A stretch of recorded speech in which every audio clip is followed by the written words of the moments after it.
Hey guys, it is Friday, November, I don't even know, 3rd, I think, and I'm not vlogging this week. So I'm actually gonna go home and film just like an update of what I've been reading, but I had to show you because I just went to the library and got The Neverending Story. I've been reading this with Victoria, I've been buddy reading it, so I'm super excited to finish it up and check out this movie because I loved this movie when I was a kid. I'm expecting terrible things, but also fun things. So there was that, and then I also picked up Then There Were Five by Elizabeth Enright, so I can buddy read this with Tiffany and Claire. Super excited. I don't know what we're supposed to be buddy reading this week. We're buddy reading like 3 things in November. Who am I? Hello there, guys. It's now a little bit later on the same afternoon, so I want to tell you what I've been up to this first week. So I finished The Five. Woo. Actually, I finished that shortly after doing my wrap-up, filming my wrap-up. So it was supposed to be for October, but I think I may have finished it. I think I still finished it in October. So yay, that was the last of my Victober things to finish so far. I'm still working on Dracula, which, by the way, is so good. I am loving Dracula. Like, I've been listening to Dracula every night, and it's just, I look forward to it so much. So I'm 40% through Dracula. It's going like, it's longer than I thought. Like, I guess I've never seen a physical copy of Dracula, but it's definitely longer than I thought. But I'm happy with that. I'm totally fine with that. I'm like, take as long as you want. I'm enjoying it. So yeah, Dracula is really fun. I already kind of gave you like a short introduction to it in my wrap up, so I won't get too far into that. But yeah, the Van Helsing character. I've heard people reference Van Helsing a lot, but I never really, I was like, is that a vampire hunter? I feel like I didn't really know who Van Helsing was, but now I know who Van Helsing is. Yes. Yeah, I'm enjoying Dracula so much. So I'll tell you maybe more about it once I finish it. But I made some progress on that. I finished another thing I finished yesterday with Kevin after The Five. Oh, and I do want to share some quotes from The Five because there were some incredible quotes and things to talk about in there. But Night of the Living Dummy by R.L. Stine.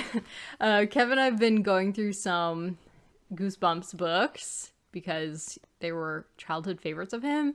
And I can see why kids like them. Like, they're kind of, even though they have like a mystical element, you know, they also are kind of realistic. Like the one that we were just listening to, Night of the Living Dummy, there's a pair of sisters in it, and they just fight continuously. They get jealous of each other. They want to do everything the other is doing. They make fun of each other. They play practical jokes on each other. Like, the sibling relationship was so fun to just soak up as an only child. I was like, oh, is this what it's like to have a sibling? Yikes, you know. But I bet Kev says he doesn't even actually remember that one. So he's like, I think it must have been a different of the dummy books that I read when I was a kid, or that I really enjoyed when I was a kid. So we're gonna see if we can get like the second or third one. But anyways, that was so enjoyable. Sorry, I'm moving around a lot. I'm in pain. Okay. So the next thing that I've really been working on is Incidents in the Life of a Slave Girl by Harriet Jacobs, which is a like mini readathon. Read along here I'm doing for Project Gutenberg readathon because it is available on Project Gutenberg and on LibriVox. So you can totally join me and like one other person that I know are reading it if you would like. Yeah, there's been some incredible, I've posted a couple quotes on Instagram. I need to get my act together and post them on YouTube as well. But regardless, so it's interesting why she's writing it. I really wanted to share kind of like why she's writing it because that is, it makes it kind of unique. Her reason and the things that she ends up talking about. Like her audience that she is writing to is what really makes this work kind of what it is. So it was published in 1861, and it was designed to appeal to middle-class white Christian women in the North. and it focused on the impact of slavery on women's chastity and sexual virtues. And Christian women could perceive how slavery was a temptation to masculine lust. So basically, she spends a lot of time on how her master abused her sexually and other ways. But because he is constantly trying to convince her to like become a mistress for him, and she's like, it's not gonna last, like he's just gonna sell me and my baby away from my family if I give in to him. So she's like, I can't trust this guy, but he keeps like trying to force himself on her. And it's really heartbreaking, like the lengths she has to go to, and it makes her miserable, it makes her family miserable. It's like really intense. It's an intense read. It's really intense, but it's also, yeah, really important to read. So it was introduced by somebody who I actually don't know, but I think it must be an abolitionist. Somebody that, she was like Harriet's editor, I think. Now Harriet she's like a very spirited writer. You can feel her spirit and her courage in her writing, and I think her voice comes through extremely well. But I guess this person edited for her, and she said in her introduction, the peculiar phase of slavery, this peculiar phase of slavery has generally been kept veiled, but the public ought to be made acquainted with its monstrous features. I do this for the sake of my sisters in bondage, who are suffering wrongs so foul that our ears are too delicate to listen to them. That's something that I struggle with as well, because maybe, I think because I was really sheltered, but I also have like a really vivid imagination. I'm kind of, I feel like a lot of empathy for people. Like I had trouble when I was a kid reading about people being in pain, or watching television where people are in pain, or being around people in pain. Like it's just very disturbing to me, and I do get nightmares and things like that, and I do have anxiety. So I always considered myself, I guess, a little bit delicate. I don't like watching scary movies. I get too scared, but like it's really convicting to be like, yeah, people refused to read Harriet's book and read about what had happened to her because it was like too delicate of a subject, or an indelicate subject. I was like, I'm sorry, but this happened to somebody. So I feel like in this case, I need to be able to take it. I need to be able to understand what happened to her. And I know not everybody is, we're not all therapists or whatever. We're not all trained to deal with other people's trauma. But in this case, I feel like this is something that I do want to challenge myself to learn about. So I'm really glad to be reading this. I actually found this book through Jasmine L. Holmes' posts on Instagram. She did instead of this, read this. And the instead of this book was Uncle Tom's Cabin. She's like, this is an important book. Historically, Uncle Tom's Cabin is important. So it's good to read it. But if you want to actually read a slave narrative, like somebody who experienced this, she said, read this one instead. Read Incidents in the Life of a Slave Girl instead. So, and actually, somebody told Harriet Jacobs to get in contact with who wrote Uncle Tom's Cabin? Harriet Beecher Stowe? I don't remember. Is that totally off? That might be totally off. There's a lot of Harriets in history. But anyways, and that when she was writing, like, I guess a sequel to Uncle Tom's Cabin or something, she was like, could I use your story? And at that point, Harriet Jacobs was like, actually, I'll just write my own. So that's what she ended up doing. And I'm glad that she did, because now it's attributed to her. It's something that she did and probably hopefully got paid for. So yeah, it's been really intense. So good. She's so courageous. It's like encouraging to read from her perspective, because she's not just beaten down and discouraged. Like she says so many times so far in the book, I want to die, and praying for my babies is like, it's pointless. Their life is going to be terrible. I don't know why I had them, but I still pray when they get sick. I still pray that God will preserve them, even though life is probably worse than death for these babies. Like, it's that bad. Yeah. Oh, what a mockery it is for a slave mother to try to pray back her dying child to life. Death is better than slavery. So, and I just got to a chapter where Nat Turner's insurrection just broke out, and so all of the slaves in her whole town are just getting like whipped and punished, and their stuff is being raided. And shortly thereafter, she starts the process of making her escape. I think she ends up staying in her grandmother's house for like 14 years or 9 years. I don't know, like a lot of years. She ends up hiding in her grandmother's house, hiding from her former master. So yeah, it's so good, guys. I'm amazed. It's just so good to be learning about it. And her writing is just it's like so immediate and just has so much fervor. It's like very fervent. It's like really, it's engrossing for sure. I'm listening to it for the most part. I started reading it physically, but it was slowing me down. So I just decided to listen to it while I'm drawing. Oh, I should have brought my sketch pad. I've been working on anatomy. I got an anatomy book from the library, anatomy for artists, not for doctors. And I've been working on drawing anatomy. So I'm working on proportions. I just watched a video recently about how to like take your drawing to the next level. So that was one of the things that was like an early step in the process. He was like, you need to learn human anatomy if you want to draw humans. Otherwise you will always have weird shrunken looking humans. So it's turning out really well. I've been drawing pictures of my K-pop girlies, and I did one of Jongho because I did the male anatomy and now I'm doing the female anatomy. So I'm drawing Yeji of ITZY. Such a cute picture of her. So anyways, yeah, that's what I've been listening to while I've been drawing, and I'll show you my sketch pad another time. I shared a picture of it on Instagram and then like promptly deleted it because there are genitalia. I don't know if you know this, but the human body has genitalia. So I was drawing, like very briefly sketching the genitalia, and I was like, I don't know if I should be posting this on Instagram. Is this wrong to be posting it? It's supposed to be art, but you know, I'm not really like, I'm no Picasso, or I don't know, not Picasso. He probably didn't draw human anatomy directly. I am no Rembrandt. How about that?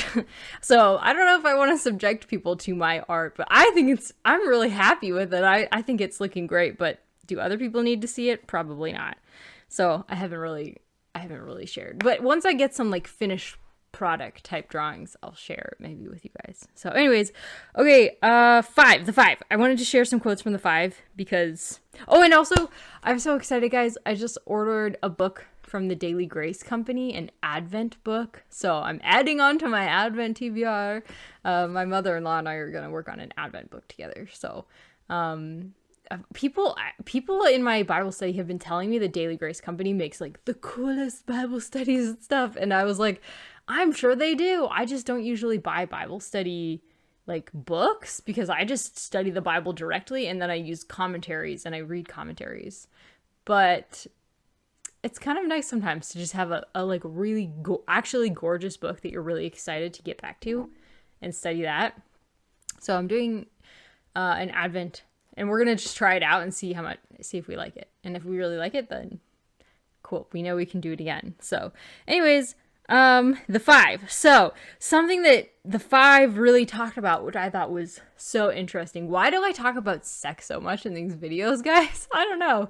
Apparently it's just like a really interesting topic for me. I'm sorry if you're not here for this phase of my interest. Apparently I'm just like, sex, wow. This is like, as a 31, am I 32 or 31? I don't know. I think I'm 32. As a 32-year-old, it is now apparently the time for me to be like, the case against the sexual revolution. And here I'm going to be talking about sexual slavery of Harriet Jacobs. The 5 I'm going to be here talking about. It's interesting that the sexual norm for the lower classes, for women and young girls, was different than the sexual expectations for the upper class. The upper class women and girls were expected to save themselves for marriage because it was a sign of your moral purity and your character, and which totally makes sense because the reality is unwed mothers are not as able to care for their kids as a mother with like consistent, devoted support of a father. Kids do better if they have both a mom and a dad. So having a child outside of wedlock, it happens sometimes. It just does. But it's not what's best for the kid. The thing that's best for the kid is like having two parents supporting them. So I understand why that standard was there. It's there for a reason, but it just doesn't always work out that way. Like I have friends who are widows. It's just, they didn't choose that. That's what happened. So yeah, I don't want to be like, again, I always feel like I'm like putting my foot in my mouth here, but what I'm trying to say is chastity was measured differently between the upper classes and the lower classes in Victorian England. And I find that fascinating. I did not realize that. I just kind of assumed that everybody had those standards for women. But because of the living arrangements of the lower classes, the working classes in Victorian England, they were all in the same house. There was no privacy for things like sex. So kids knew about sex early on. They were like exposed to it. And so at like 13 and 14, there were not very many virgins left among the girls because they have all gone out with their boyfriends. And so I didn't realize that. And so there was a lot of concern at the time that kids were being sexualized younger and younger, and it was a really not good trend. And that totally makes sense that's what was happening. Like girls who were out working at 14, they usually had boyfriends and they were not virgins. So, and yeah, so it was interesting following the women in the five because so many of them had really so much like tragedy in their lives, like people in their lives dying when they were really young, their family members and stuff. And like one girl, a plague of something came through and wiped out all of her siblings. Like it was crazy. So, but regardless, but yeah, they pretty much had that happen where they were pretty young. They were being sexualized pretty young, or they were being, like convinced, like seduced basically at their workplace. Things like that were happening. And in their case, sometimes one of them was actually like, she made a lot of money being a prostitute. So yeah, it was interesting hearing their stories, and definitely some of them were criminally inclined. Some of them were like defrauding people of their money, but it was often because they didn't have any money. They didn't have enough money to like support themselves. So yeah, some of the women you might say are like unsavory types, but I still found them like so sympathetic because they experienced a lot of like hardship, and that's, you know, if they've been cared for better, if they'd been able to be cared for better, they might not have made those choices. One of them had a terrible drinking problem, and she just tried everything to get better and nothing worked. And it was just, well, yeah, that was really sad because she tried so hard, you know, to get rid of it. But anyways, so good. I really just loved the five. Thank you so much for recommending that to me, guys. So some other things that I've been reading. I've been listening to The Never-Ending Story, and I'm about 50% through it. I won't even pull it up right now, but Michael Ende? I don't know. I think it's translated from the German, and I just got the movie, as I told you, and I'm reading this alongside Victoria, and I'm just like listening to this and sometimes going back and rereading it. I forgot to bring the book back here, but there was a couple things to talk about as far as quotes, but I'll have to do it at another time, maybe when I finish it. So I'm enjoying that. I'm finding it a little bit, because I'm really enjoying Dracula, that's really all I want to be listening to. But there's been some like really good moments in The Never-Ending Story that make me want to like not DNF it. And of course, reading with Victoria always makes me want to finish something, you know. So yeah. Okay, other things. I started Nathan Coulter, and I started listening to it, and I was like, nope, I cannot just listen to this, at least not for the beginning. I need to physically read it in the beginning. But yeah, it's like very description heavy. So we'll see if I can get into it. So far, it's not that there's anything wrong with the style, but I feel like it might not be my thing, but I think once we actually get into some of the characterization, then I'll be interested. So I listened to like 5% of it or something, and I was like, I don't remember anything. So I've also been reading Introduction to Christianity here and there. Guys, it is so good. This is by the Pope. Super excited to be reading something from the Pope. And apparently this was published quite a while ago, like in the 60s or 70s. I don't know exactly when, but it's been like republished. I didn't realize this was that old. And I also didn't realize that this was going to be so in depth. Like it requires a lot of concentration. It's teaching you a lot, it's like, this is fascinating stuff. So he's talking about, so apparently when he first wrote this, I just read his introduction to it again. I already read it once, but I went back and reread it. And in his introduction, he's like, man, if I'd known what I know now, I would have spent more time differentiating the different religions, because people are now interested in religion, but they usually are like interested in Eastern religion. And so he kind of details some of the differences between Christianity and Eastern religions and some of the major important differences. And he's like, you can't just gloss over the differences because they are humongous, huge differences. All religions are not one. I think that's going to be something that he talks about, but maybe more briefly in this book than he wishes that he had. So I know he's going to spend a lot of time on the center of Christ being the center of Christianity, which I think is great. He's going to spend some time on Logos.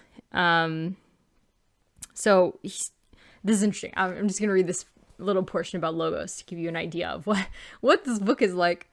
The God who is Logos guarantees the intelligibility of the world, the intelligibility of our existence, the aptitude of reason to know God, and the reasonableness of God, even though his understanding infinitely surpasses ours, and to us may so often appear to be darkness.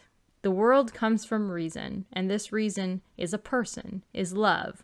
This is what our biblical faith tells us about God. So I love that God is reason. God is, logos, that's the Greek word, So I love that. I love that about Christianity. And that included in the one of the important things about Christianity is that creation is not evil. We're not just trying to escape the world. Creation is actually good. It's something positive despite all the evil and despite all the sorrow, and it's good to live here. We don't need to be escaping from life on earth, even though there are some difficult things about it. But that's another difference from Eastern religions. And another big thing that he's going to be talking about is the crisis of moral values. So he wants to talk about the actual foundations of ethical theories, because a lot of people like ethics, they like virtue, they want their kids to be raised at like a Catholic school, but the actual faith element, or actually like reading the Bible and like going to church regularly, these are things that people feel are more like not as important as the actual values themselves. So, and what he is trying to get to is that if moral values aren't grounded in something else, if you take away religion, they aren't grounded in anything else. They're just like nebulous things that people can point to and be like, I like that. Sharing, that's a good thing, but like, why? Can you explain why? Can you explain where that came from? Why is sharing a good thing? Why do we feel that it's a good thing? So interesting. Yeah. I think that's mainly what I wanted to talk about. But yeah, I'm super, super excited to get into this some more. I might even try and review this if I finally actually get through it. We'll see what happens. So I'm planning to continue working on that hopefully for next week. I want to finish Incidents in Life of a Slave Girl very quickly. Midweek, next week, Wednesday, I have a discussion with a friend that told me, oh, I'm actually halfway already through the Wendell Berry book. Like I canceled my book club for November because I was like, I have so many commitments in November. I just do not want another one to keep. But my friend had already gotten halfway through it. My friend is, by the way, Hope 40, the creator of the Neighbor program, the founder. That's the organization to which all of my ad proceeds are donated and my coffee proceeds are donated. So if you weren't aware, I did create a coffee because I was sort of made aware that people sometimes just want to support you. They don't necessarily need a book club or anything like that. They just might want to support you. So I was told you should definitely set up a coffee. So I did. I set up a coffee. I hope you guys will consider giving. I don't know. All the proceeds are going to be going to the Neighbor program, which goes towards fostering and reunified families. It's to support them. It's to build a social network for them. The whole idea is that they will pair up somebody in the community who wants to volunteer and become friends with and for foster families or reunified families. And they want to be there basically for that family without being paid. So there's somebody who is not paid to be there, but is basically being their neighbor. So I just love that idea so much. And I've definitely taken part in that program before. So yeah, I highly recommend checking out the Neighbor program. And it is active in the county where I am. And it's also active in, is it Denver? It's in Colorado. That's where Hope now lives. And so there's a lot happening in Colorado, but there's also several families matched here where I am. So yeah, and I learned so much about fostering from Hope and from this organization and being in contact with foster families. And I think that's partly what is giving us the impetus to maybe want to foster if we can. We'd really love to foster. So anyways, highly recommend checking out the Neighbor program. And if you're interested, you can donate to this channel and the ad proceeds will be given to a very worthy organization. So, things I'm planning to continue with. I really need to finish Nathan Coulter so that I can talk about that with Hope on Wednesday. That'll be, I think, my next commitment that I need to keep up with. And then I would like to finish the memoirs of Lady Hyegyong right here. So I'm hoping I can finish it this month, but I might not be able to. I might just make progress in this. I'm loving this so much, but I just got the ebook back. So I'm planning on working on that. And probably I'll try to finish the Neverending Story. So yeah, that's mostly what I'm working on next week. But with the Cryptid Readathon and with World War November and Raiding Project Gutenberg, Poor Folk, and the book by Vera Britton, like there's lots of options. I have some buddy reads I'm planning to do. So I'm excited to update you next week and let you know what I've been reading. So thanks so much for watching this. I know it's a bit long for just an update, but I guess my vlogs are normally this long, so whatever. Thanks so much for watching. And yeah, let me know down below what you read this week and what you're enjoying and what readathons you're taking part in and anything else you want to talk about. I really love your comments. Thank you. I don't even always respond to a comment, but I always look and I always enjoy them, and I just love hearing from you guys. So thank you so much. I don't want to just go through and heart them. I could just, like, usually I see your comments within a couple hours of you posting them, and I could just heart them to show you that I saw them, but I'm just like hesitant because once I heart them, they disappear out of the studio and then I can't go back and respond. So that's why I don't normally heart them right away, but maybe I should. I don't know. Anyways, thanks so much. I'll talk to you guys soon. Bye. Oh, and there is a Discord now for World War November, so I will link that in the description down below. Mark from Book Time with Elvis created a whole Discord server for World War November. What? Thank you, Mark. Thank you. Okay, that's it.